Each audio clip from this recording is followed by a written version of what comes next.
Okay, so today, a lecture on active contours. Active contour is a kind of a very special family of segmentation methods. Just as a reminder where we are, so you know this drawing now, you should know it by heart, and we are still here. We are still trying to extract from stupid pixels something which is called objects. For me, an object is basically the result of a segmentation, which is basically a label 1 on a 0 background. Whatever the values are, it's to say what is the object, what is the background. And this is very much application dependent. But here we will see a special type of methods. When we will have the segmentation down, when we'll have the objects, we will be able to describe them. We'll be able to say they are big, they are red, they are that shape or that shape. And that is what we will see in the next lecture on April 13. And so from those objects, we will get just features describing the shape, again, depending on the application. And in the last lecture, we'll have an introduction on classification, which is how to move from features to decisions. But today we are still here, so we are still doing that. And so we will see something very special. What I have seen last time is kind of basic image processing tools for segmentation. Pre-processing, denoising, restoration, edge detection, region growing methods. That's what we have seen so far. We will see something kind of on the other side of the spectrum of the image processing methods, a pretty much advanced segmentation methods. And I hope you will enjoy it. It has a very strong mathematical foundation. So basically, you will see why it is called active contours. You will see also why it is often called snakes. And what it is actually is a kind of a popular tool that is interesting because it is very well mathematically defined. In theory, we have an understanding of what it should give, and there are very good numerical implementations for that, very stable. You will see it's not a trivial tool. It's not that easy. But I hope you will recognize that it is built on top of what we have seen already. So that's really the goal, to see, yes, edge detection is kind of simplistic. But you will see that indeed, knowing how edge detection works allows you to understand something like that, which is very much advanced. That's the goal of the course today. Hopefully it shouldn't be too long today. We'll see how we will go, but it will be kind of intense. So please stay with me and try to follow. Interrupt me when you want, and I'll be happy to repeat if it's not clear. So remember, we can do object segmentation either by regions or by contours. And you will see here, we will use actually both, mostly the contour-based approach. Active contours, by definition, are kind of in the family of contour detection methods. But they are active, and you will see why. So basically, you remember we can segment an image by either defining the segmentation as a set of regions, which make more or less sense, or a set of contours, which make more or less sense. And these are the two main families that we have seen. What we will do today is mostly on this side, and we'll be able to segment objects by extracting their contours for a specific object. You will see how we will do that. And those methods, called active contours, are also called snakes, therefore my picture, but that's just for the pleasure of it. So, what is it actually? Well, it is a method that will allow you to iteratively, and you will see why iteratively, find the segmentation, the contour, that will basically come, move, and stick to the edges of the objects you want to segment. So it will basically look like that. From an initial contour, if I find my mouse, the contour will evolve. We'll see how to reach something at the end, which is the segmentation. And as you can see, it stops on the contours. And it can also segment an object like that. It will stop on the contour of that zebra, even if the texture inside the zebra is not uniform. Come on, voila. So it evolves. We'll see how it evolves. And then it will stop, and we'll see how it will stop on the contours that you want. So that is the goal. Now, how is it formulated? How do we reach this goal? Well, it's a very nice mathematical foundation, mathematical formalism, which will actually allow us also to extend it to other types of data. We will be able to segment, for instance, 3D images. This is a 3D image. You only see slices, but you can easily imagine that it is a 3D volume. And we initialize two little spheres, and then we let them evolve. Again, I will see later how it evolves. But at the end of the day, no, at the end of the segmentation, it will really do this. It will evolve and stop on the contours, on the edges of the brain in this case, capturing the brain in 3D. And it can also apply to other geometries. You will see it's a very geometrical approach. So if we work on spherical images, we will define the edges on that spherical image. If we work on parabolic images, this is a mirror that you have on, below a camera or on top of a camera to have an omnidirectional picture, you can make a snake, an active contour, evolve geometrically on those images with extremely strict mathematical formalism. So this is the goal. Now we have to see how to make it, right? But this is what we will manage to get. We will do it, of course, on 2D grayscale images, but you will see that the terms that we will have in the equations that will guide this snake, this active contour, are geometrical expressions that can also be defined on that kind of geometries, but we will not do it in this course. Okay? So you see, you're motivated, you want to stay? Okay. You want to see how it works? Let's do it. Okay?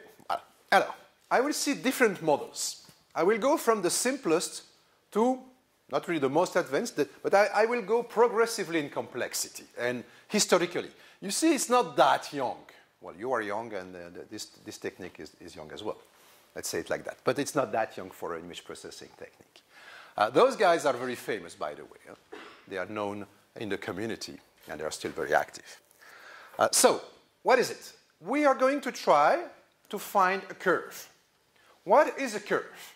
Well, a curve, we will define a parametric expression of the curve. That's the first goal. What is a curve? And then the goal is to find the curve that will do the job, that will go on the contours. So what is a curve? How do we define a curve? And this is the first active contour models defined by Kas, Wilkins, and Terzopoulos in 1987. And this is called the snake model. That's the original one. And so what is a curve first? Let's define the curve. Okay, for them, a curve is a parametric expression. It's a parametric curve. It's simply a series of points on the plane.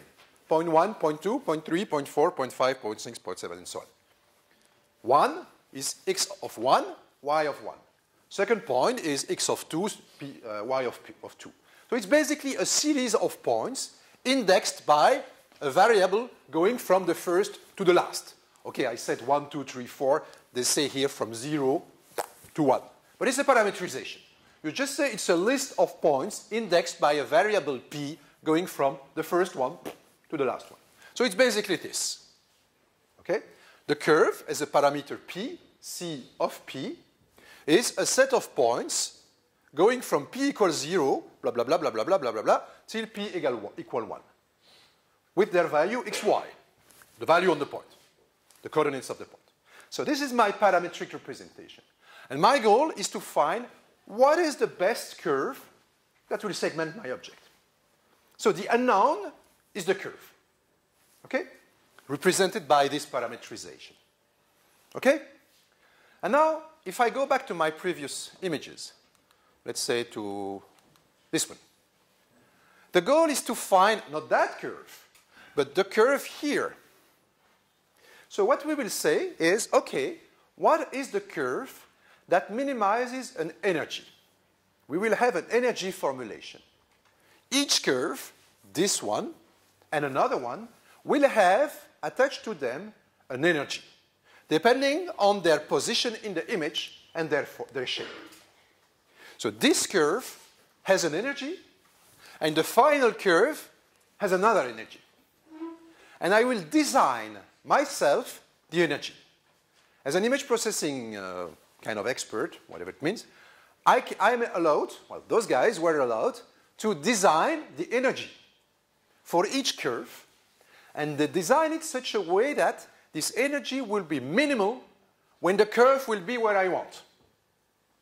So you design the energy for each curve such that, in your mind, the curve that will be exactly where you want will have the lowest energy.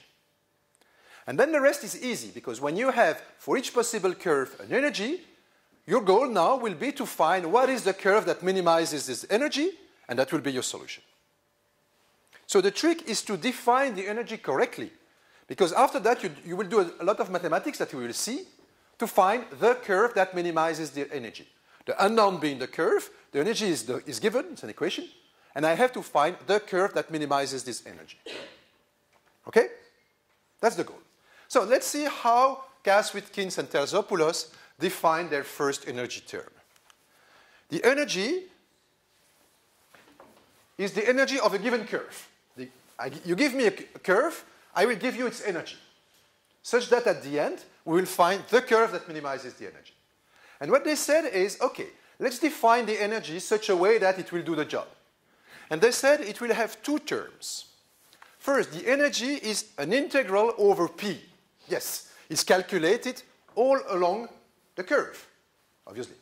So it's basically the value of each element of the energy integrated on the curve, summed on the curve. So it's an integral from 0 to 1 of dp. What?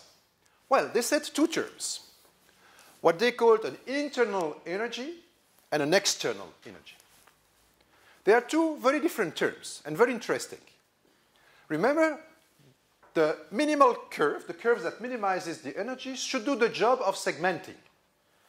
What they say is that the external energy is the energy that will be minimum when the curve is on a contour, because that's what we want. That's what will make the curve segment my object. So this external energy is external because it depends on the image. A curve lives on an image, and this energy will measure whether my curve is on an edge or not. If it's on an edge, this energy should be very small. If it's not on an edge, it's not small enough, it should basically be high, so that when I will find a curve with minimal energy, that means that I will have a curve on edges. Yes? So what is that now? Well, that's the beauty of the thing. You can put what you want, as long as it does the job. And what they said here is that, okay, but we don't want to have very shaky curves. We want to have curves that fit on the contours, but remain nicely smooth. Because in that way, they will basically better segment the object because they will kind of denoise the image. They will remain smooth. And so this is a term that is intrinsic to the curve, that will measure whether the curve is very shaky, high energy, or nicely smooth, low energy. And having those two terms will now allow us to have a curve, when we will minimize this total energy, that will both fit the contours while remaining smooth. Okay? That's the goal. Now we will see how those two energies are defined. But what is true is that they are basically two components that play different roles. They are kind of opposite. This one is intrinsic to the curve. It doesn't know what is the image where the curve lives on, but it makes sure that it's smooth. Having only that one will probably force the curve to be kind of a circle, or even nothing, but smooth. This one is external to the curve. It's basically related to where the curve is in the image, and it will be low when the curve is on a contour. Okay? And now we have an equation, and we want to find the C that minimizes this equation. This is a functional. A functional is a function of a function. C is a function, parametric function. It's an unknown function. And I want to find the function that minimizes this functional. So we are in the domain of mathematics of functions, of functional mathematics. And we will use something to solve this minimization problem, which is called calculus of variations, which is a mathematical tool. But it's not very difficult. It's very much the parallel with how you minimize a function, a normal function. And we will see that. Now, who has already heard about calculus of variations? 2. That's okay, so I'm still useful. That's good. So I will do a short introduction on calculus of variations. You're from math? You are in mathematics? Or? No, electrical engineering. Okay, and you? Background in physics. In physics. So in physics, it's kind of a classical tool. So What is it? It's the transposition of, in minimizing a functional with respect to a function, to what we know for minimizing a curve, which is basically calculating the zero of its first derivative. Okay? So this is what we will do. So now, this calculus of variations, I will do a little bit of explanation. But basically, this is it. Imagine we have a functional, so now I generalize. I leave the field of active contours. I generalize. I will give a general introduction to calculus of variations with other notations, just to make it more complicated, of course. Why make it simple when I can make it complicated? And I will generalize, and then I will see how. This looks very much like the function I have to minimize in the active contours. Yes, we will apply it. But for the moment, I stop talking about active contours, and I will be talking about calculus of variations. Okay? So, imagine we want to find the function, it's a function, u, that minimizes a functional of this form. An integral, it looks like the one I want to have, to minimize, so it's good. An integral of a given function of my unknown, and let's say of its first derivative. We are in the field of functions, so the functional that I have might be a function of u, but also of its derivative. First, second, or whatever. Let's restrict to the case where my functional has the form integral of something as a function of u and say its first derivative. And my unknown is u. I don't know it. Huh? It's very much like differential equations. We have the unknown is a function. Huh? And so I will show you now, the solution is here, but I will now explain how we get to that. But the trick is this one. When you want to minimize a function, a normal function, x squared, you want to minimize it. How do? You calculate the first derivative, and you set, instead of minimizing a function, you say first derivative equals 0. So you convert a minimization problem into solving the equation 2x equals 0. Yeah? So you convert a minimization problem into solving an ordinary equation. And we will do the same. Here you will convert the problem of finding the minimal function, the function that minimizes a functional. We'll convert that into solving a differential equation. And I will show you how we get to that one. But that one is basically df du equals 0. But we have to write it properly because it's functions and not it's functionals and not functions. Okay? So we'll write it. And to do that, I will show you the calculus of variations, which is the way to come to that. So basically, we want to find the function u that minimizes this functional of this type, integral of something as a function of u and ux in this case. And what we will do, very much like the definition of the derivative in normal functions, we will say the derivative of f with respect to u is actually this definition. And you recognize the definition that you have seen for the derivative of a function when you were at the kindergarten, right? This is really how we have defined the derivative of a normal function. Is the value of the function a little bit just away from the point where I'm interested, minus the value there divided by the increment. It's very much the same, right? So here we have functions. So u is a function, and therefore eta here is a function. And epsilon is my little weight of that function. And so the idea to define the functional derivative is to say this is this limit of my functional calculated just a little bit away from my function u, which I don't know, minus the f of u divided by epsilon. And what is this? This is a little variation. It's a function. It's a little variation of my function u. If u is this line here, function of x, a variation is a little blah blah around it. Random perturbation, very small because there is a very small epsilon in front around it.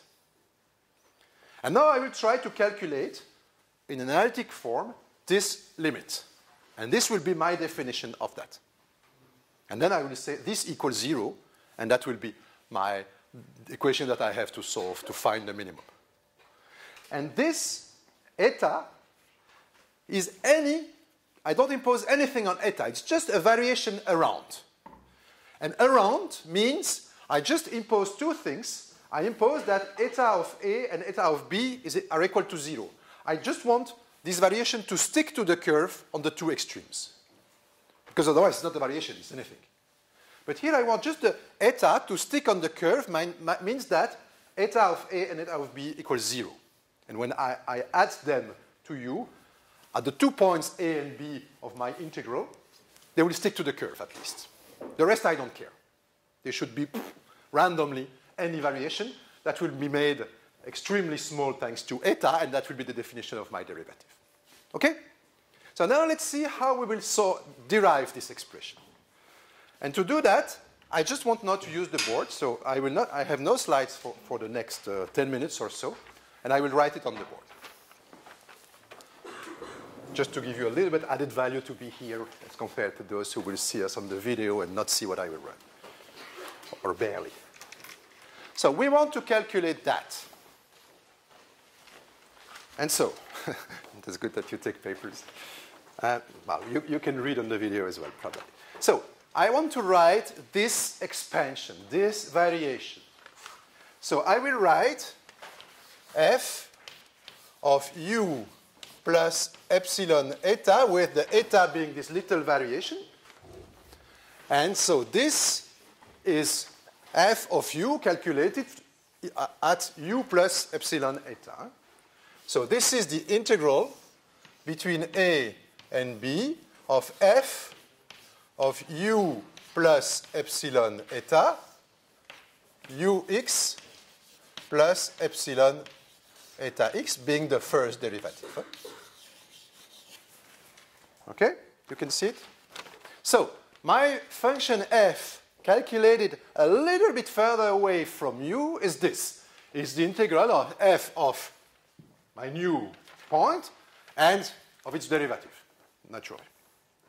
And I will do now a series expansion, Taylor expansion. So basically, the value of a function a little bit away is the value at the initial point plus a little bit the little variation, the first order variation, plus a second order term, the Taylor expansion. So I will do the Taylor expansion of this. So this is the series expansion. And so this is the integral of between a and b of f calculated at ux, a series expansion. The value just a little bit further away is the value at the initial point, plus the derivative times the increment. That's the first order Taylor expansion. And I need my glasses, actually. So expansion in the direction of eta will be epsilon eta df du. This is a partial derivative calculated in ux plus eta x. So that's the expansion with respect to the first variable. And I have plus the expansion with respect to the second variable, which is that one, sorry. df dux calculated in u plus epsilon eta x plus something in the order of epsilon square. So this is the Taylor expansion, right? So a function somewhere next to a point I know is the value where I know it. Sorry, the series expansion is the value where I know it plus the derivative of the function in the direction of one variable times the increment plus the derivative in the other direction. So this is the first order series expansion. And I should write dx somewhere here.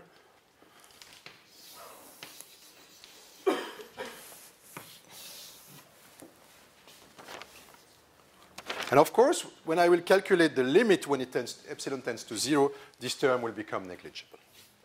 So now, let's see if with that we can write our term here. And the answer is yes, of course. Yeah. So what I write now is f of u plus epsilon eta minus f of u divided by epsilon.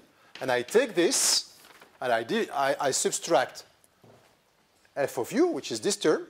And what I'm left with, if I simplify epsilon, is basically the integral between a and b of eta df du plus eta x df dux.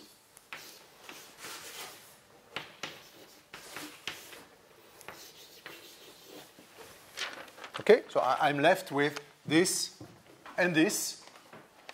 This one will become negligible. The epsilon disappears, and I'm left with that. What am I going to? My derivative will basically be the limit of that when epsilon tends to 0. Therefore, I neglect the second term. Now, I still want to continue working with that. Come on.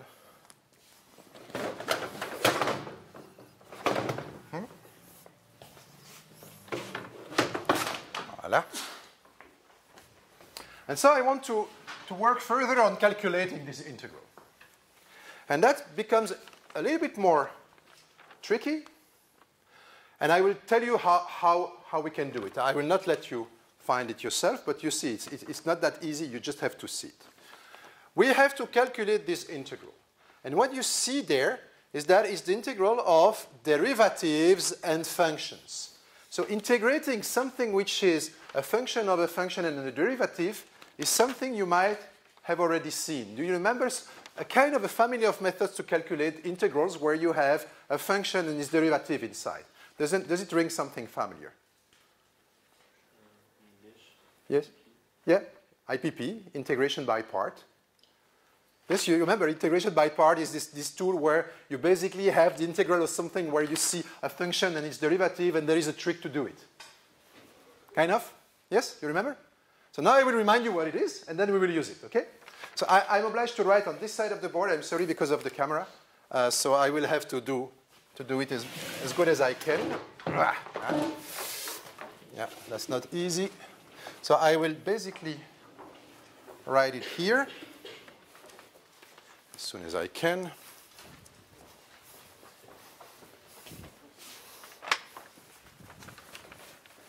An integration by part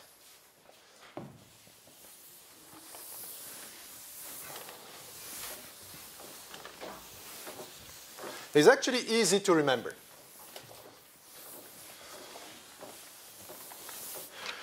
The formula of integration by part, you find it easily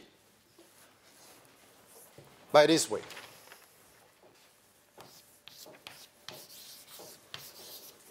Intégration par partie en français. Hein? So you basically remember that if you have the product of two functions and you want to calculate its derivative, you basically get alpha prime times beta plus alpha times beta prime. The prime being the derivatives. Huh? And so when you integrate that, you get basically the integral between a and b of that, alpha times beta dx prime, is equal to the integral between a and b of alpha prime beta dx plus the integral between a and b of alpha beta prime dx. So that's typical. And you have something easy to solve. That's the beauty of the integration by part. So this is basically alpha times beta between a and b. And you write it minus, you take one term here, you put it on that side, integral of between a and b of alpha prime beta, so you take this one, dx, equal integral between a and b of alpha beta prime dx. This is your integration by part. Now, do we see something that is useful for us? And the answer is yes, otherwise I would not do it.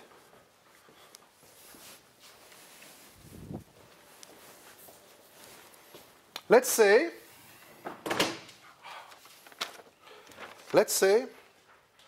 alpha on that board is equal to my df dux, such that alpha prime is equal to d dx df dux. And let's say that beta prime is equal to eta x, such that beta is equal to eta. We pose possible, because we like that. Look at this term. Look at this term. This term is the one that we will do by integration by part. Look at it. You have beta alpha, you have beta prime alpha, alpha beta prime. Alpha beta prime, we will basically solve it by calculating this. So this term, which is basically this one, beta prime, alpha, we will solve it by that. And you will see it will simplify. It will basically cancel a lot of terms, and we will come up with a simple, well, rather simple equation. So if we do that, and we are almost done, my integration by part, this term, equals now, I have to write it correctly, so I have to take, it's not easy, huh? I have to take alpha times beta, alpha times d beta, so it's basically eta df dux, calculated between a and b, minus the integral of a and b of eta d dx df dux. And we are almost done. What can I say now? Well, not much, except something here. Because my term here, which now, I hope you agree with me, is equal to that, I have this first term here. And this first term is eta times something calculated between b and a. And I said only one thing about eta. Eta is a random perturbation. The only thing I said is that eta of a is equal of b is equal to 0. So the only thing I imposed on eta makes basically this term equal to 0. Yes? You follow me? Very good. And therefore, I'm left only with that. And so, if I sum up everything now, I have this limit, which is basically, do I still have it? Yes, it's still here. Very good. Eta df du minus eta d dx df dux. Okay? So, I'm left with, I have it probably on the next slide. Yes. And I will switch back now to my slide so that I don't have to write anymore.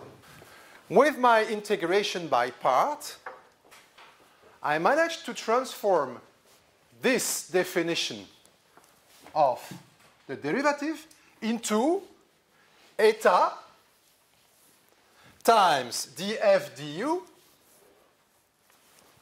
And this term makes minus d dx df dux times eta, and that's my definition. So now, what is very nice is that I managed to express the derivative of my functional with respect to its function as this. So what is the status now? Where are we?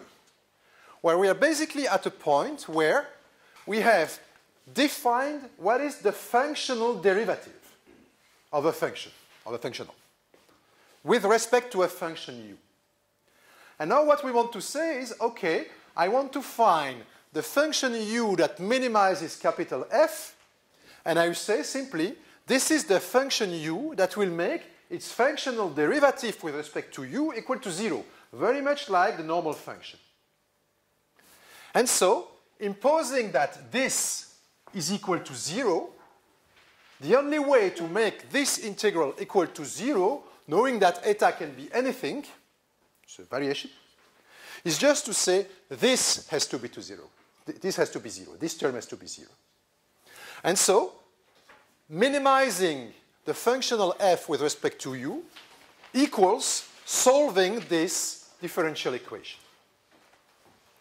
And so, as I promised, we have transformed a functional minimization problem into a problem of solving a differential equation of this form. You give me a f, you give me capital F, so you give me f. I will have a way to find what is the u that minimizes this capital F by solving this differential equation. Okay? And this has the name of Euler-Lagrange. This is the Euler-Lagrange equation, which is the equation that I have to solve, the differential equation that I have to solve. And the solution of this differential equation will be the function that minimizes the function capital F when capital F is the integral of little f dx, du. Okay? So, this looks a little bit complicated, right? But this is the proper way to find the function that minimizes a function of this type. So this is the Euler-Lagrange equation for functional or first order, means functions of u and ux, its first derivative.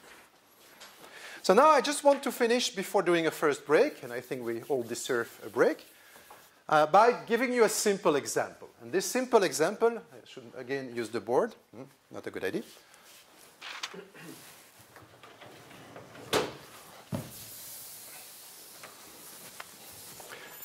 The simple example is this one. What is the shortest path between 2 points? What is the shortest path between 2 points? Do you have the answer? Yes, the straight line. Of course. Can you prove it? Aha, that's easy, yeah? So first, the shortest path between 2 points is just not to go. That's for sure. But, except that, this is a Belgian joke, I'm sorry. Except that, you're absolutely right, the shortest path is a line. Now let's prove it, and I will do that and then I will do a break. My goal is to define what is the length of any curve that goes from A to B, x0 to x1, let's say. I have a curve, whatever it is. I want to give a closed form expression for its length, and then I will find what is the curve that minimizes this expression. That's the goal, huh? So let's do it. So I have a curve, whatever it is, this curve. And when I have this curve, if I take a point on this curve, what I can write is the infinitesimal element tangent to this curve. Okay? And what I know is that this little element is a vector along the curve, and this vector, ds, is actually the point, so this is the point xy, is actually x plus an infinitesimal increment in the direction of x and y plus dy minus x, y. So it's basically the infinitesimal along the curve is basically the vector dx dy. Yeah? This is differential geometry. So what is the length of this little infinitesimal element? Well, basically the length of this S is, of course, dx square plus dy square. Okay? This element, dy dx, so the length of this triangle here, ds square, square root.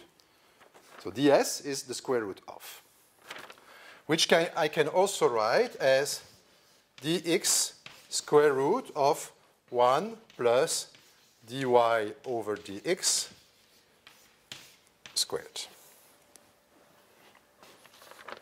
Or I can also write it square root of 1 plus the derivative of y with respect to x squared dx. Let's see if it's clear. I have a curve.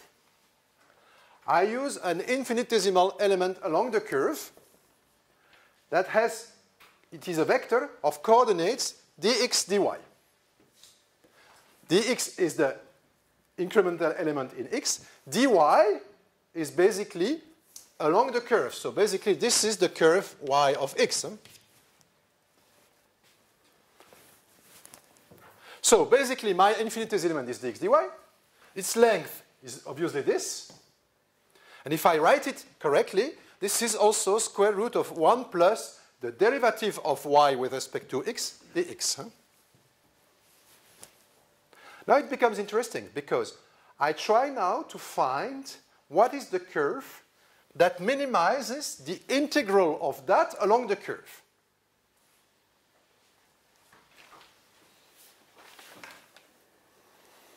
So what I want is to find the length, write it here, the length of my curve, whatever the curve is, I'm sure that its length is the integral between x0 and x1 of this.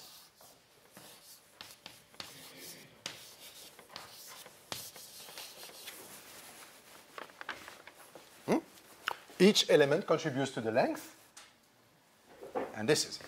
And now I'm done, because this is exactly of the form that I want.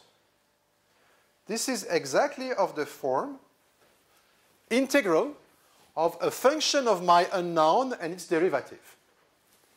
It's a function of, I don't see the y here, but I see its derivative.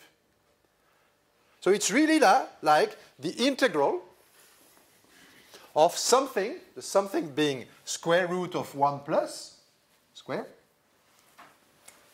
of u and ux. Here it's only about ux, which is yx. So it's okay. I can use the Euler-Lagrange equation. So now to find what is the curve that minimizes this length, I just have to write the Euler-Lagrange equation and solve it. So instead of saying, what could it be? What could be the y that minimizes that? I will just say, let's write the Euler-Lagrange equation of that and solve it. And you will see that the Euler-Lagrange in this case is very simple. And that's what we will do now, and then I will do a break. So,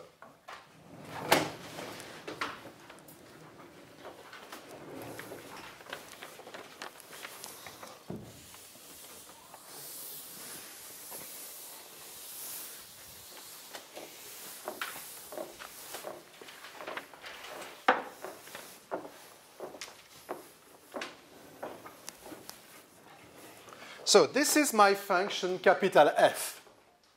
It is a function of y and yx. This is actually only a function of yx in this case.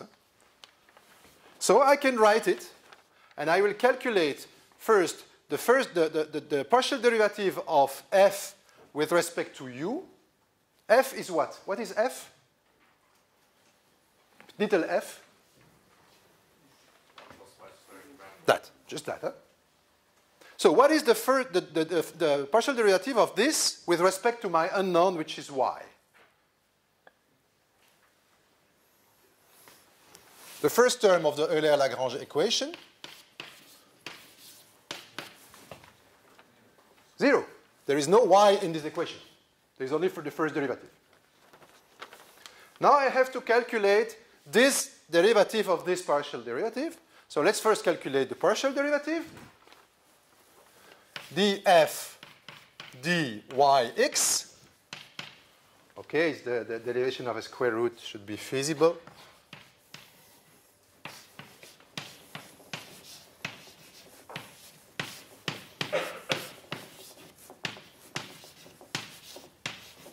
Do you agree with me?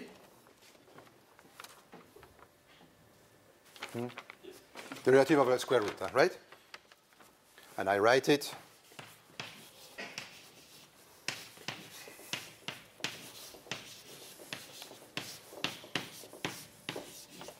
like that. Now I still have to derive that with respect to x. So let's do it.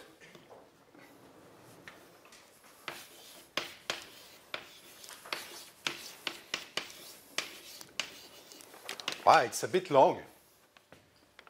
It's a bit long, but there is nothing difficult. Huh? When you will derive y with respect to x, you will have y xx, the double derivative, and you have to do it. Believe me, I'm sure you can do it, and I will do it, and I will give you the solution. Okay? Agreed? I will not spend a long time to do that. But trivial, right? What you will get at the end is y xx divided by 1 plus yx squared to the power of, I don't know what, 3/3. 3/2. Is plus or minus? I don't read it. Where are my glasses? Where are my glasses? Here. It's a plus. Yes, it's a plus. So, hello, welcome. I'm almost done. So basically, we have all the terms here. We had the minus here. Huh? So what I have to solve now is Euler-Lagrange is minus yxx divided by 1 plus yx squared 3 divided by 2 equals 0. And that's it. The curve that minimizes this length is the curve that satisfies this differential equation. What is the solution of that differential equation? Well, it's basically the curve such that its second derivative is equal to 0. Okay? So a curve that has a second derivative equal to 0 has a first derivative equal to constant, and the function is what? Straight line. So, good. We are happy. So, y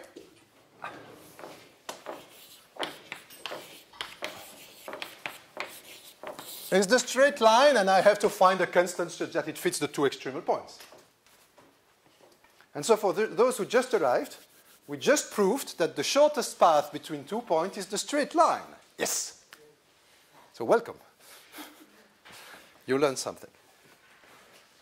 And you can do that for many problems, many practical problems. What is the path that you have to take to do a shortest time between 2 points? Something like that. The highest speed, blah, blah. You can solve minimization, functional minimization problem by solving the corresponding Euler-Lagrange equation. And that's basically it. Okay? Questions, comments on that? What does it have to do with snakes? Well, we'll see just after the break, right? Comments, questions? It's okay? You see what I want to do? You see why I'm joking, kind of joking in finding the shortest path between 2 points. It's just because it's a simple example on how to use the Euler-Lagrange equation. Now I will use it with a bit more complicated problems, just after the break. Okay, so we do a break. Okay, welcome back. So now, let's come back to image processing. Now we have a nice tool.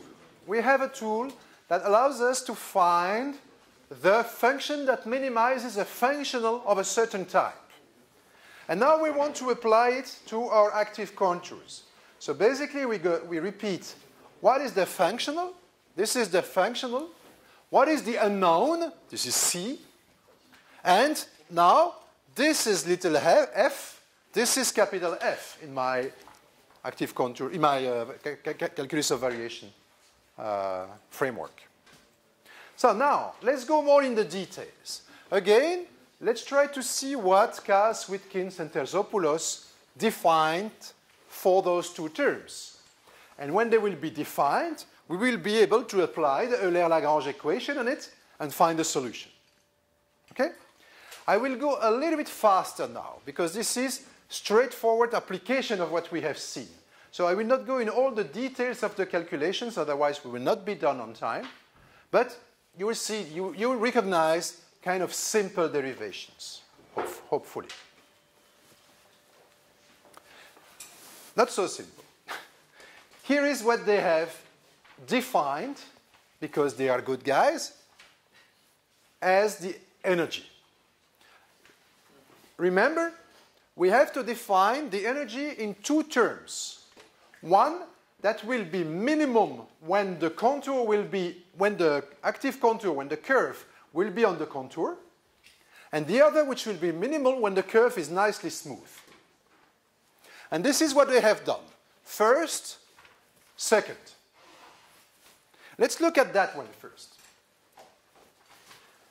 This term for a given curve should be minimum when the curve is nicely located on a contour. If I have a curve here, its energy should be high. If I have a curve here, its energy should be low. Do you know something that is high on a contour and low not on a contour? Gradient. It's written there. The gradient of that image is high on the points of the contours. So naturally, the energy, which should be low when the curve is on the contour, can nicely be written like this. 1 divided by 1 plus the gradient of the image where the curve is.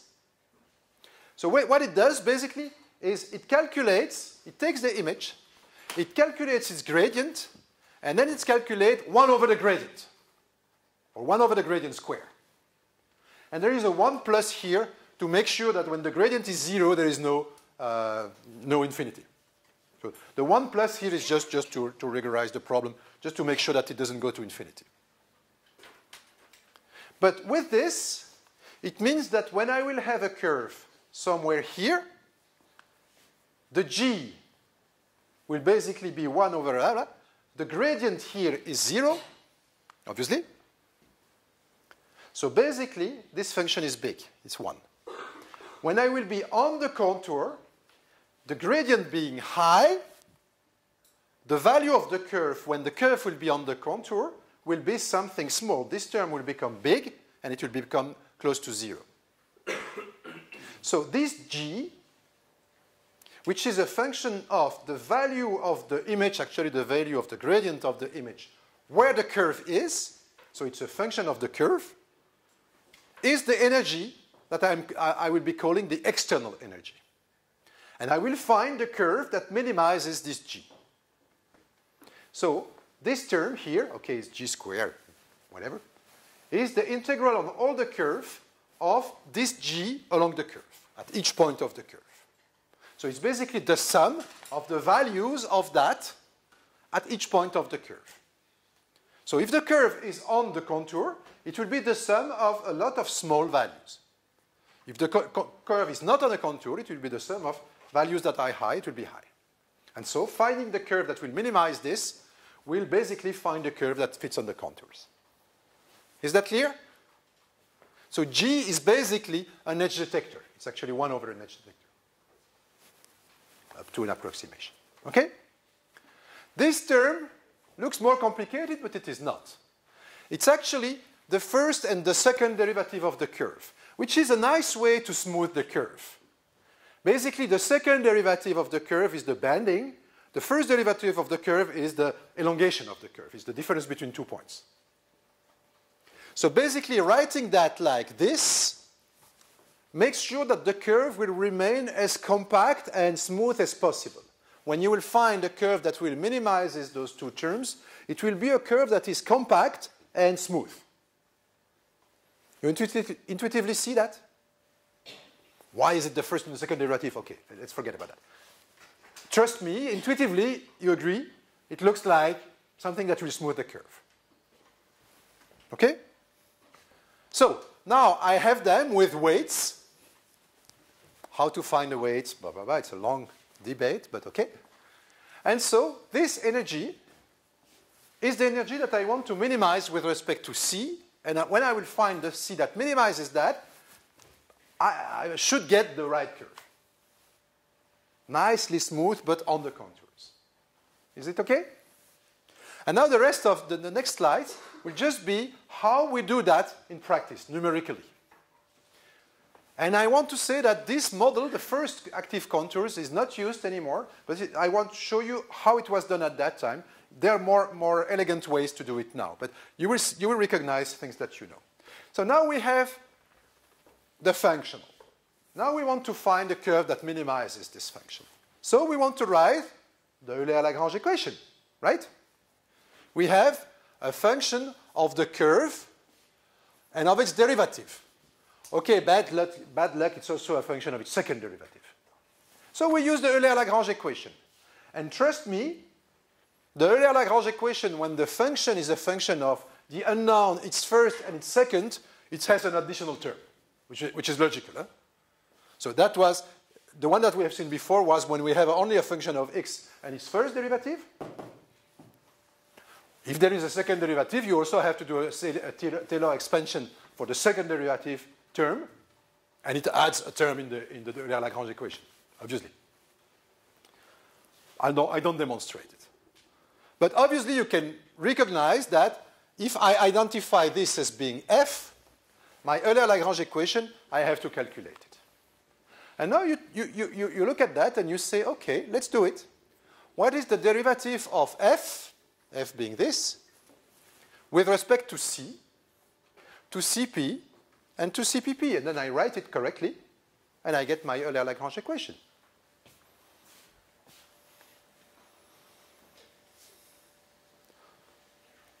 And here I will do it quickly, but it's not difficult.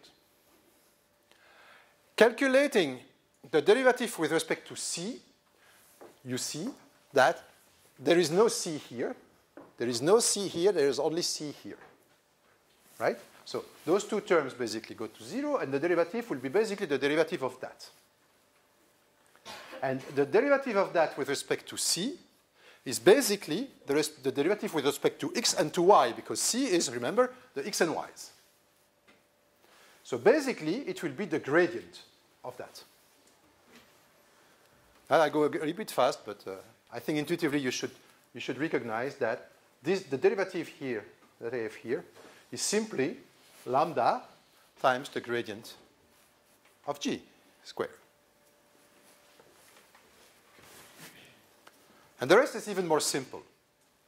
This term is, I have to calculate the derivative of f with respect to Cp. Cp only appears here. So the derivative is basically alpha times Cp. And I still have to calculate the first derivative of that with respect to p. So I have alpha times Cpp, with the minus which comes from here. Yes? The reason why you squared the g again. The? Why the g is squared?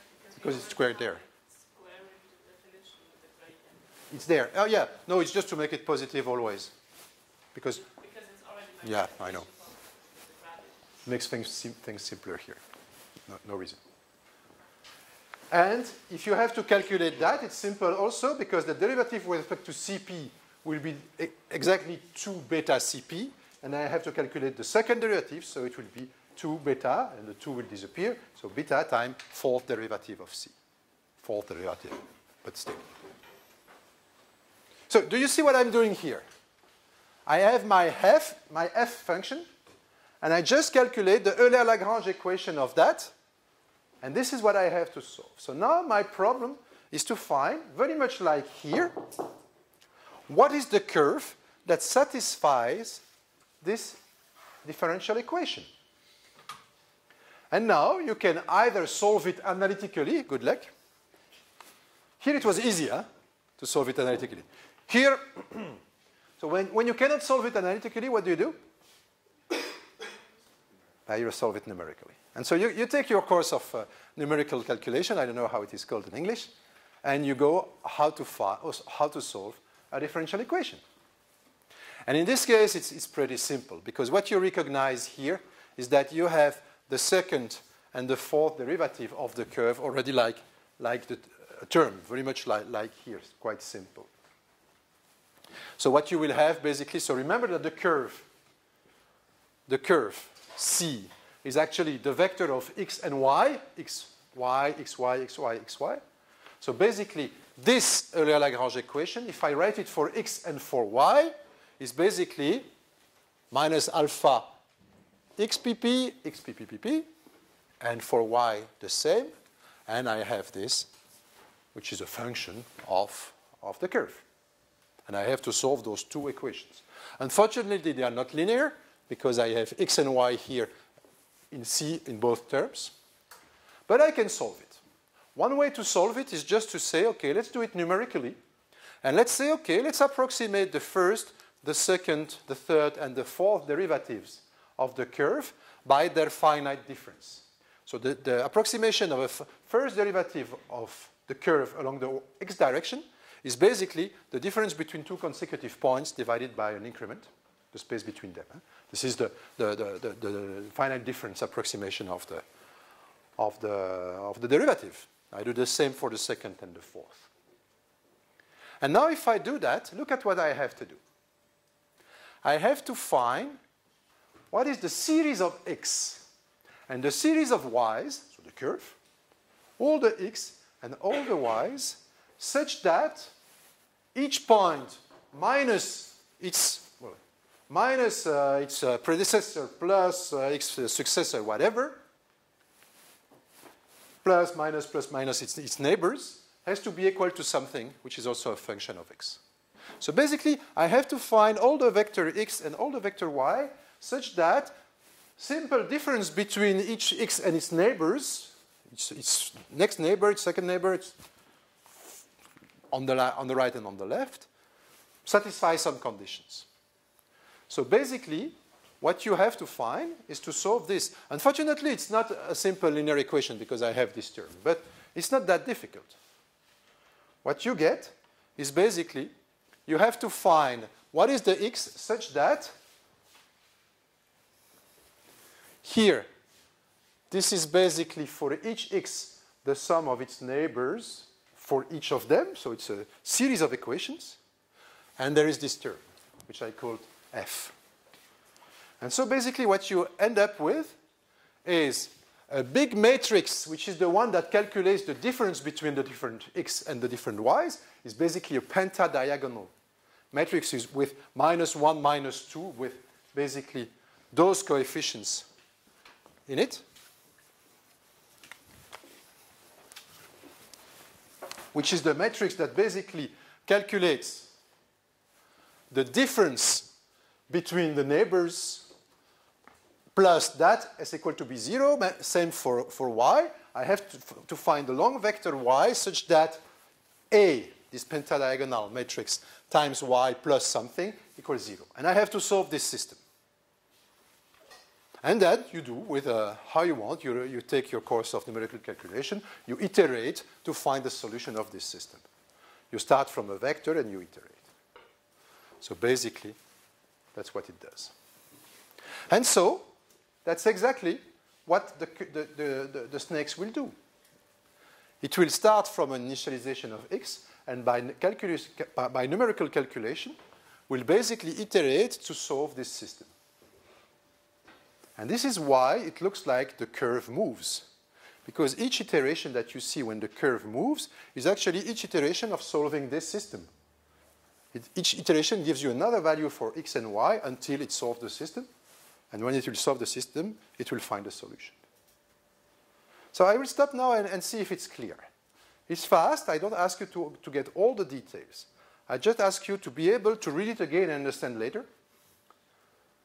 But the principle is quite simple. They gave me the expression of the energy. I write the Euler-Lagrange equation. It's quite simple.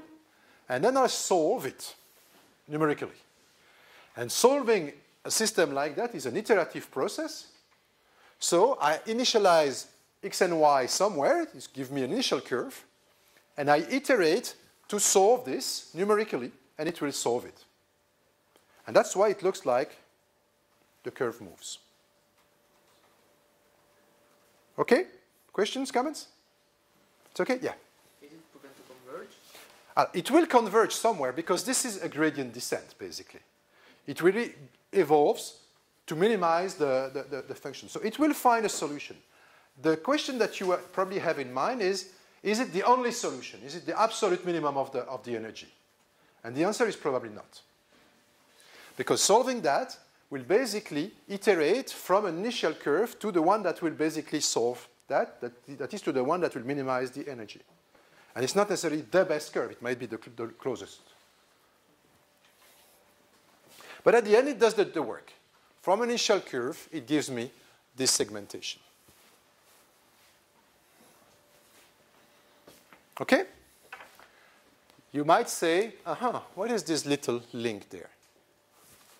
Well, the curve. The curve is a series of points. It was this series of points, and this series of points evolve, and at the end, they do that. It's one single curve, of course. Sorry? Yeah. At first, why it gets closer to the... Why it gets closer? Because you have defined the energy such that it will find the curve that has the smallest energy.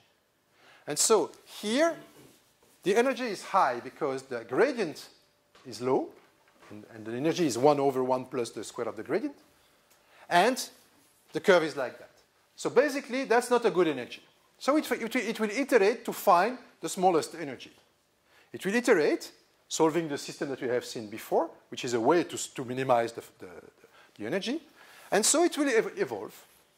In this case, the term of the gradient is very high. So it will basically try to find a curve that has a lower internal energy, because there is nothing about the image there. Lower internal energy makes the curve shrink. And then at some point, the external energy will start to appear when it will be close to the contours, which will basically stop the iteration. Yes? What's to stop it from searching the other way?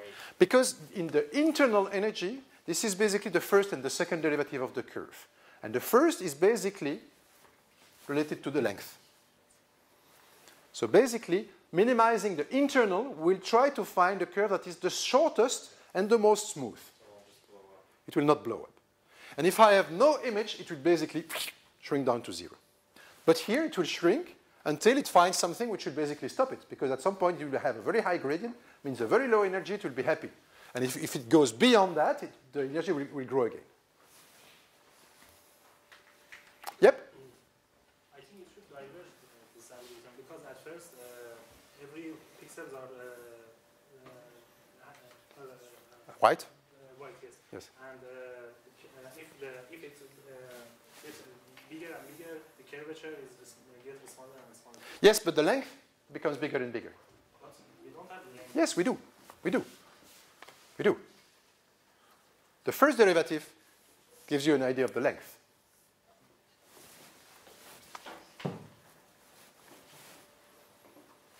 The first derivative is proportional to the length, square root of the square.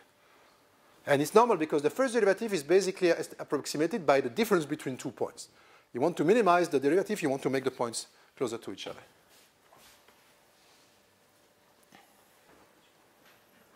Okay? Is it clear on the principle? So now I want to make 2 steps, which are a little bit complicated. This was simple. And what time is it? Okay. So, stay with me again. There are 2 steps that I would do. The first one is just another idea for the energy. So people came after Kass, Witkins, and Terzopoulos, and said, this is not very elegant to solve numerically with this parametrization of the curve as a series of points. This is not very elegant because if you change the parametrization, it will change your results. If you take more or less points, it will change your results. And it's not very stable to solve that numerically like that. So they came with something which is more, as they said, geometrical. And you will see why. Stay with me. It's another derivation on that. I don't ask you to know all the details of what I will say now, okay? But stay with me, just try to understand. And here is what they did. Those guys are Vicent Caceres, Ron Kimmel, and Guillermo Sapiro. And they said, okay, same problem. We want to find the curve that minimizes the function. But they proposed another equation for the energy, which is simpler. They said that. What do you see there? Again, you see the edge detector. 1 over 1 plus the square of the gradient. The same G as before. And you see the length, the first derivative. Something that will control the length. And they said, okay, let's put it like that. Let's put the product of the two. So basically, when I will minimize this, I will have a function that will be on the gradient, and that will be short and nicely compact. That's what they said. And it makes the life easier, because now we are back to the initial formulation of the Euler-Lagrange. This is a function of C and CP. There is no CPP again. But there is something more in that. But if we derive the Euler-Lagrange equation, it's simple now. We have an integral. This is little f. This is capital F. This is little f. So I have to calculate the Euler-Lagrange equation of that. And it's simple. And the beauty of it, but here again I ask you to trust me, is that if you write those terms that you get there, the derivative, you will get a second derivative, obviously. You will get a second derivative of the curve somewhere. And when you get the Euler-Lagrange equation, when you write it, if you look at each of the terms, they can be described in terms of geometric properties of the curve. The second derivative will make something appear which is the curvature of the curve. The gradient of the curve that you will get somewhere here will basically make the normal to the curve appear. Here I don't ask you to get all the details. I just ask you to recognize that indeed when I have this expression and when I will derive the Euler-Lagrange equation, this will make appear in the Euler-Lagrange equation terms that I can identify. You have to derive it and see it. But if you do it, you will recognize, and if you look in a book, what is the definition of the normal, what is the definition of the curvature of a curve, you will recognize there in the Euler-Lagrange equation terms that are those ones. And so basically, now, the problem that we have to solve is to find the curve such that its normal and its curvature satisfy this equation. This is also a differential equation. Normal and curvature are differential measures of a curve. And they are related to the derivation of the curve. Okay?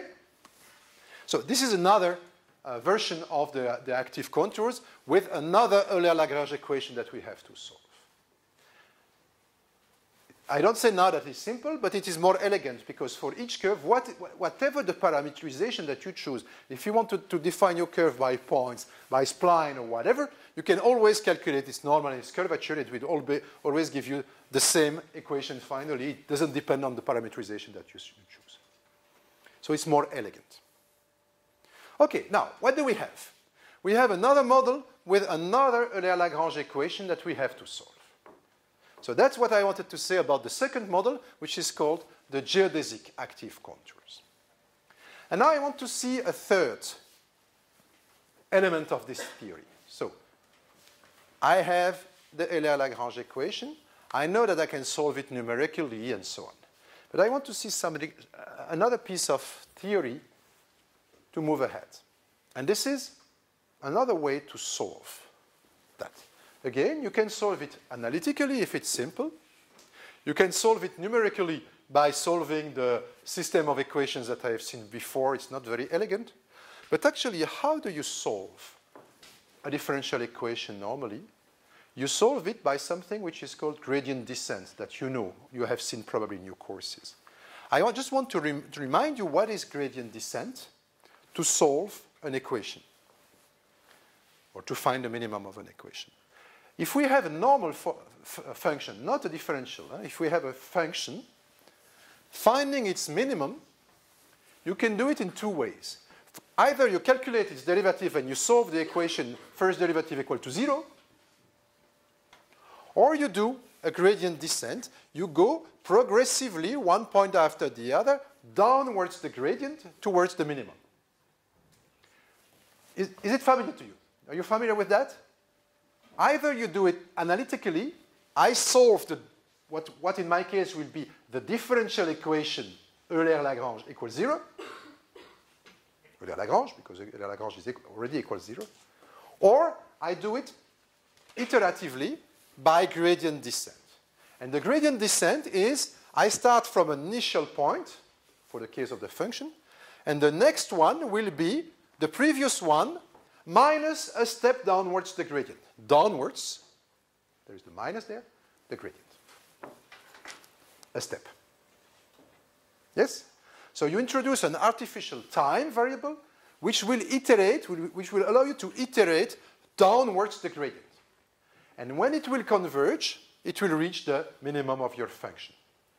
When it will converge, you will basically find, so basically you iterate, you find one x after the other, x and then x plus delta x, such that at the end, basically, you will find the point where you don't iterate anymore, where this increment is 0, which is actually the one where your derivative is equal to 0, which is true. This is the definition of the minimum. So basically, doing gradient descent is actually a way to minimize the functional f such that it will converge to the point where the Euler-Lagrange equation is satisfied. This is not trivial, what I just said. Minimizing a functional can be done by gradient descent by iterating downwards the gradient of your function. And this will reach a minimum when the derivative will be equal to 0. That means where your Euler-Lagrange equation will be satisfied. Because the Euler-Lagrange equation is the equation that is satisfied when you are at the minimum, by definition. This is not easy what I said here. Is it clear? You had a question. How do we go with global maximum? Can I come to that in a minute? I just want to finish the theory and then I will answer that question. Please keep it in mind. If I don't answer, ask it again. Do you see what we try to do? Try to put that in the context. We had a functional minimization problem. We first derived analytically what is the expression of the derivative of the function with respect to the unknown. We set that to 0, and this is the Euler-Lagrange equation. This is what you can do when you want to minimize a function x squared equals 0. You know that you derive, it's 2x equals 0, and you have the solution is x equals 0. So you can do it analytically. But when you cannot do this derivation analytically because you have an image here, for instance, or a curve, and it's not an analytical expression, then you have to do it numerically. You have to do a gradient descent to find the minimum. And we will do the same, exactly the same. You will iterate downwards the gradient. And when you will reach the minimum, you will find, basically, the value of your curve that will be the minimum. That means that will satisfy the Euler-Lagrange equation. So we will basically take a function, any curve, and we will let it iterate by this evolution term, which is it will iterate by step, each step being given by minus the derivative of the functional. And what is the derivative of the functional? It's what I find in my Euler-Lagrange equation. So I will basically take my Euler-Lagrange expression here. I will take this term, and to find the solution of this equation, I will start from anywhere, and I will iterate, let this curve evolve with an evolution equation, a flow equation, which will be, I let my curve evolve towards minus what I have in my Euler-Lagrange equation. Look, if I take again my Euler-Lagrange expression, I have this. Now, if I take minus that, I get that. So what does it mean? Now it becomes simple, believe me. I have to iterate this. I have to take a curve and calculate the next iteration of the curve. What do I change? What do I have to change to my curve such that it will evolve towards the minimum of my functional? Well, the solution is simple. I have to let it evolve that way. And now I will read it with you. I have to take my curve. And the increment of my curve has to be in the direction of its normal with an increment that I can calculate, because I can calculate g for that value, I can calculate the curvature of that value, and I calculate this product.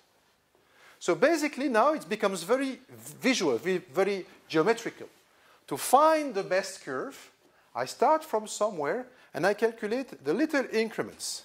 Each point will move in the direction of its normal with an increment, a speed, this is the speed, and this is the displacement, a speed which is something I can calculate. Some points will move faster, some points will move slower. It very much depends on all this, which is geometrical. What is the curvature of the curve? High curvatures will move quickly, obviously. It will move in a direction of the normal with a speed which is this one. And I will now analyze those terms. But do you see the big picture? It's not easy, huh? You see the big picture or not? More or less? Try to put everything back in the context. I have a functional. I want to find the curve that minimizes this functional. So either I write the Euler-Lagrange equation and I solve it, which could be difficult, or instead of writing it and solving it analytically, I take it and I solve it numerically by gradient descent, which means I have to find iteratively, I have to iterate. I take my curve and I have to iterate downwards the gradient, and the gradient, I read it in my Euler-Lagrange equation, luckily enough. Because I calculated Euler-Lagrange as the derivative. Remember what I did at the beginning. So now, and I will skip this, I basically have, so you can read that to understand the different terms, but what I have really is this. Starting from, this is the curve I want to find, starting from a curve somewhere, each point of the curve will move with a certain speed in the direction of its normal. And you can verify that this speed will actually be 0 when the curve will be on the contour. Because when the curve is on the contour, remember, when the curve is on the contour, it's the minimum of my functional, because I designed the functional like that, and this is what I read in my Euler-Lagrange equation, so it will stop. And so what you see is basically a curve that will evolve point by point with a speed that depends on its local curvature and on the image, this is the G, such that it will create a curve that is both smooth and located on the contours. And it will segment the object. This is a fundus image, the image at the back of the eye. And I will play it again to show you something very nice. I think it is here. And you will recognize, no, it's not here, it's in the next one. In this one, I initialize, you see, I initialize my curve really roughly, and I want to ask you to look here. The curve will evolve in the direction of its normal with a speed that depends on the curve locally and on the image in the background. And the goal is to minimize this energy, which is the term internal energy and the external energy. So it will create at the end a curve that is smooth and located on the contours. And if you look here, you will see that at the beginning the curve will have a high curvature because it will be first attracted by this vessel and create a high curvature here. But see what happens iteration after iterations. First it's attracted here, created a high curvature. But it's too high. This curvature makes my energy too high. So iteration after iteration, the curve will evolve to minimize this energy, and in this case, basically to minimize the curvature. And finally, get a nice segmentation. I play it again.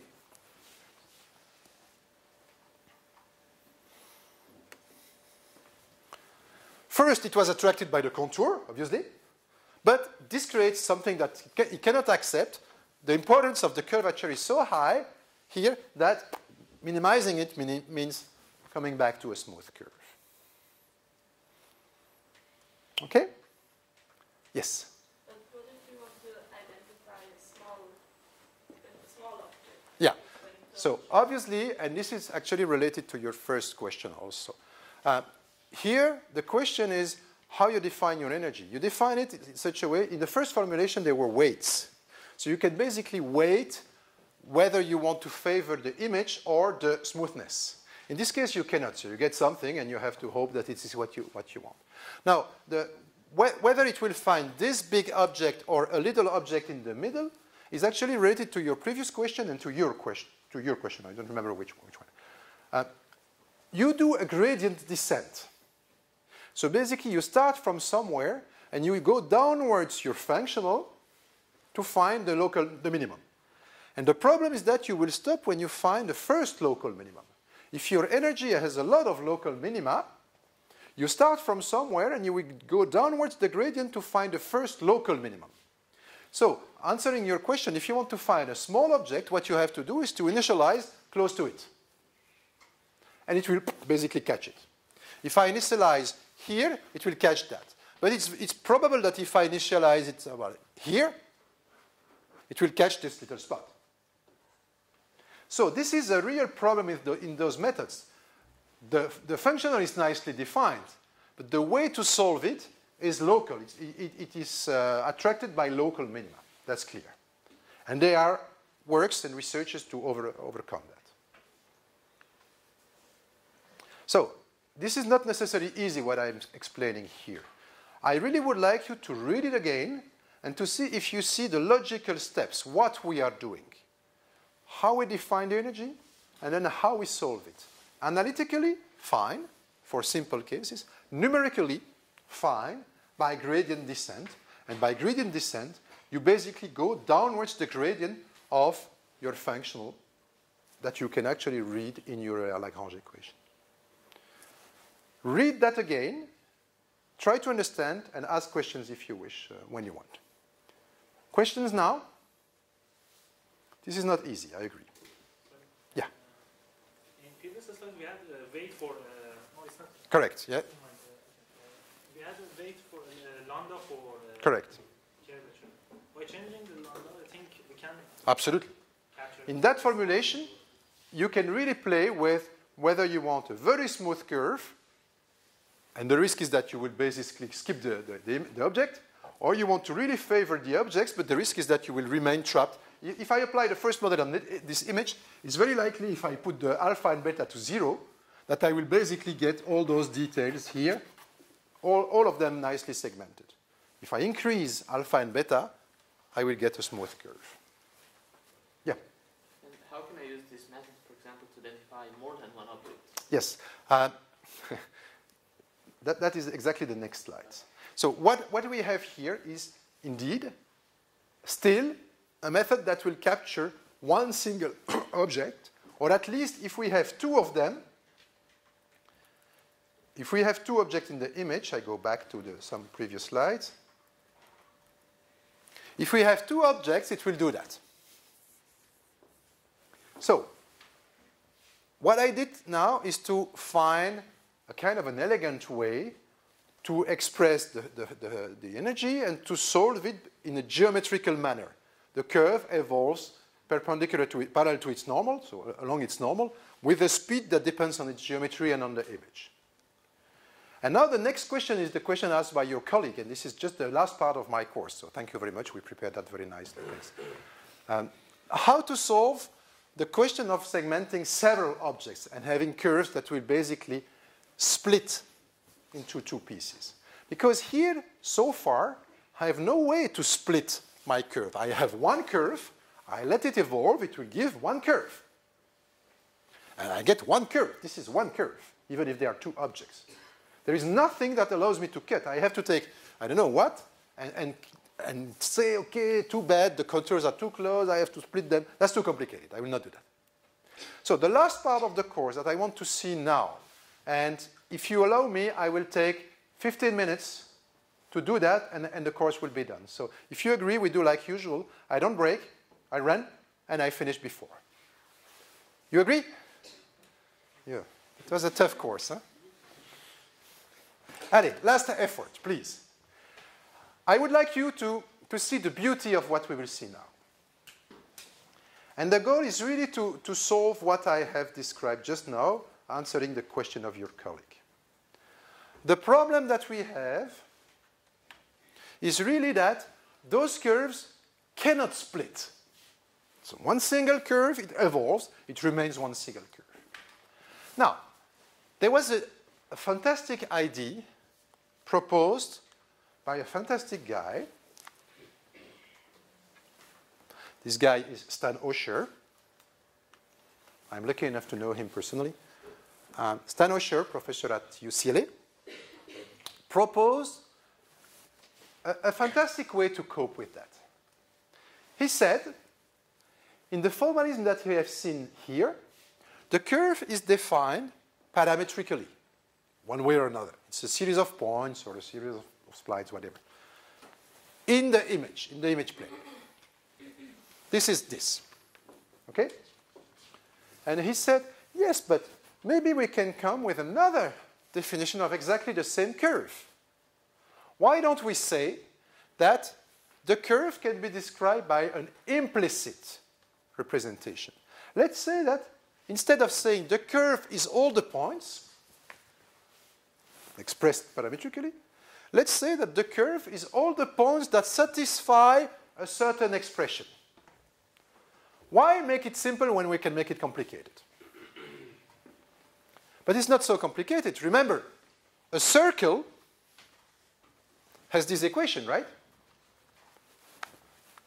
The definition of a simple circle is classically done by an implicit. It's all the points that satisfy this expression.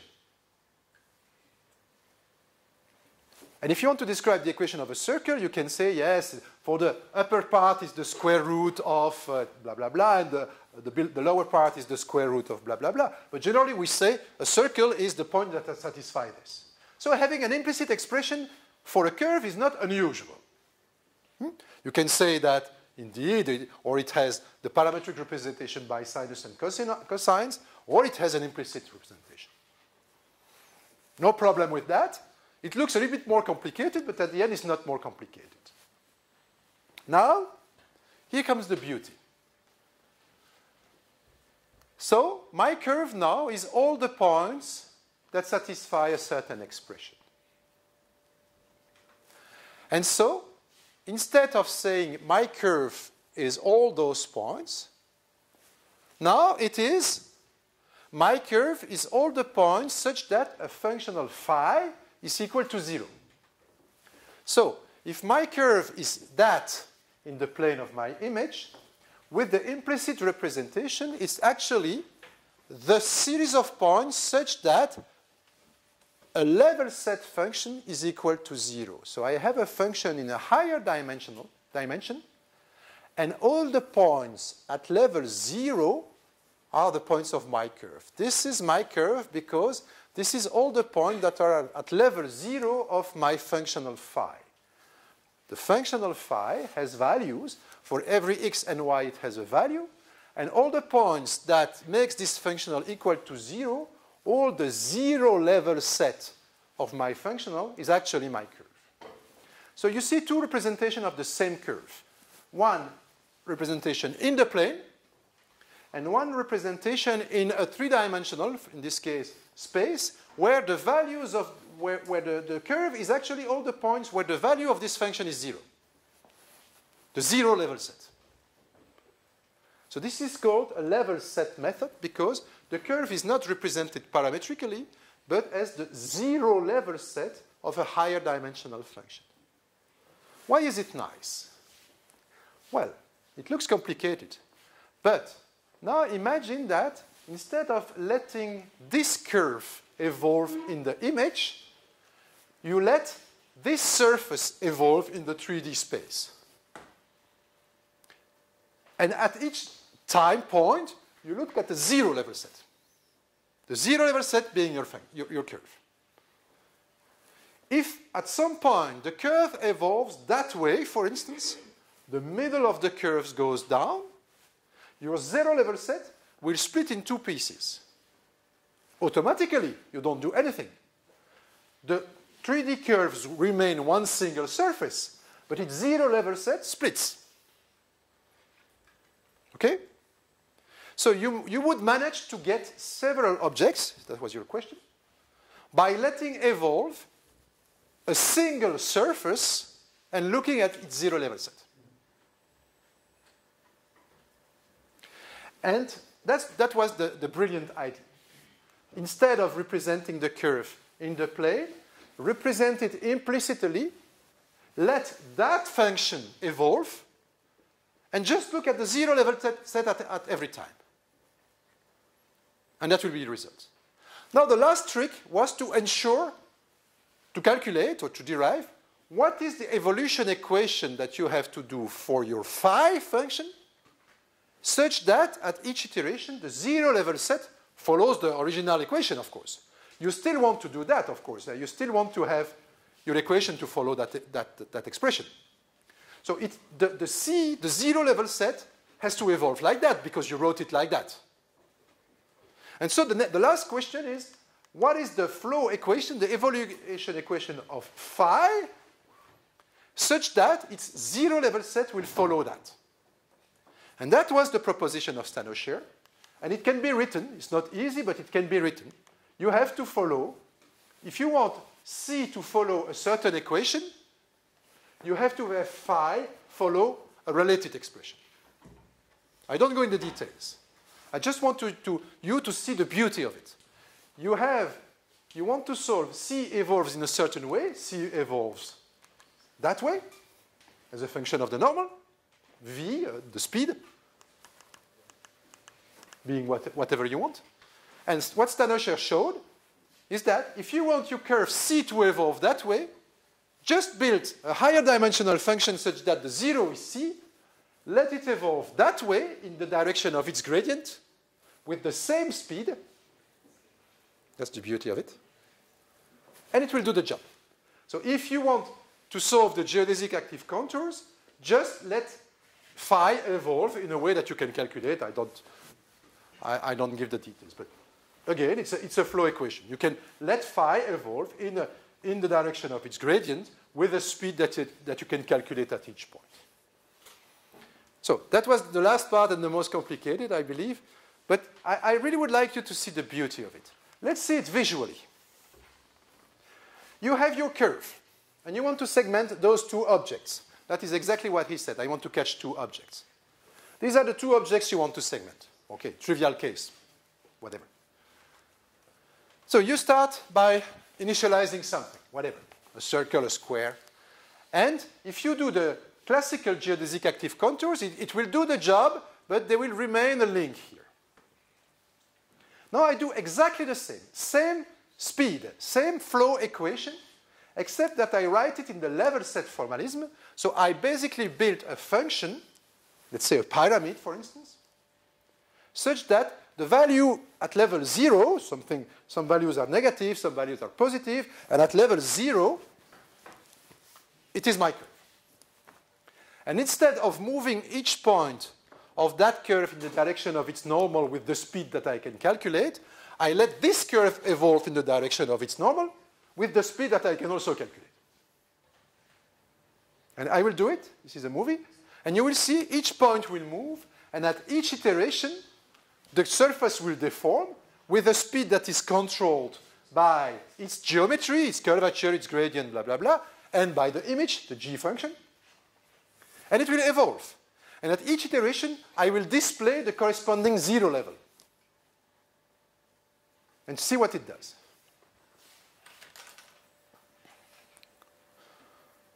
As soon as I find my mouse, here. It evolves. The function evolves. Therefore, the curve evolves. The function evolves. And suddenly, for geometrical reason, the surface splits, or not splits, the surface becomes that shape, which means that its zero level splits. But what happens is really that. I play it again. It evolves with the formula that we have seen before, so each point moves in the direction of its gradient, including those points that move in the direction of their gradient. So after some iterations, because of the curvature of that surface and because of the term related to the image I want to segment, those points will basically start to move down. Those points coming on the edge will stop moving because they have found the G value equal to 0.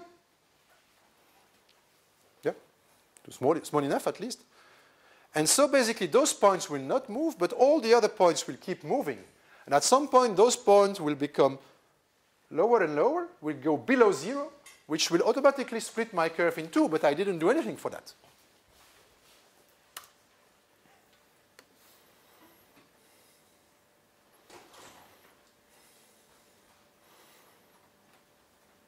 And POC, suddenly, they stop and they split.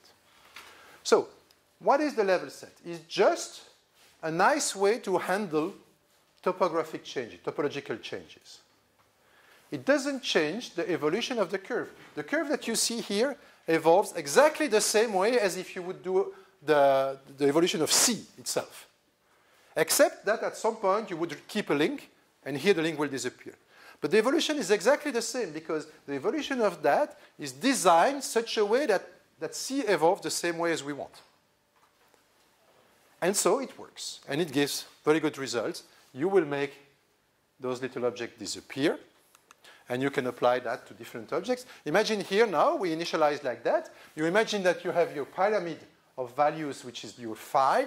The 0 level is my pink curve, and I let it evolve. Imagine now the curve will move in 3D, like that.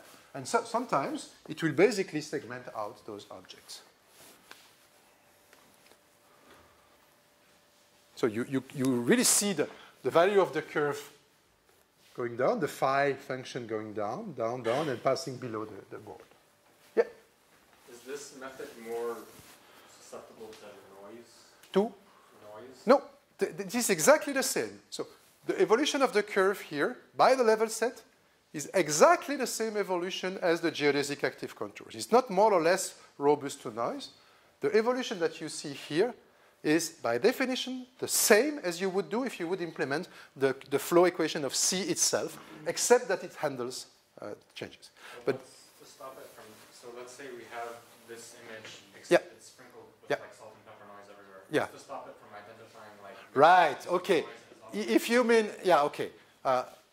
You mean that if you let C evolve, I kind of see what you mean. Imagine you have a lot of noise in that image. That's what you want. Yeah. If you let C evolve, it might stop somewhere. Like it'll get these. You also get a bunch of other probably. No, if you evolve C only, you will probably never get that because it will stop on the noise. It will stick to the kind of boundary that you have with the noise. Here you would basically shrink everything, and it will ultimately give you a lot of little dots, perhaps, plus those ones, and you can get rid of the little ones if you wish. Because the curvature might be too big, so they will disappear. Very much like in my eye image there. Those ones that you would get here would create extremely high curvature on your phi function, and they will basically get up. Yes? Is it worth it in terms of computation cost? Because we're basically computing one dimension more than previous. I can only agree. It's more computationally expensive. No doubt. Okay, yes? Yeah. How do I define phi? I have to initialize C. And I have to initialize phi such a way that phi equals 0 is my curve. So what we do, and it is a very good question, I didn't say it, so now I say it, thank you. One classical way to initialize phi is to say phi in the plane at each point has a value. Phi has a value, it's the height of phi. At each point has the value which is the distance to the curve.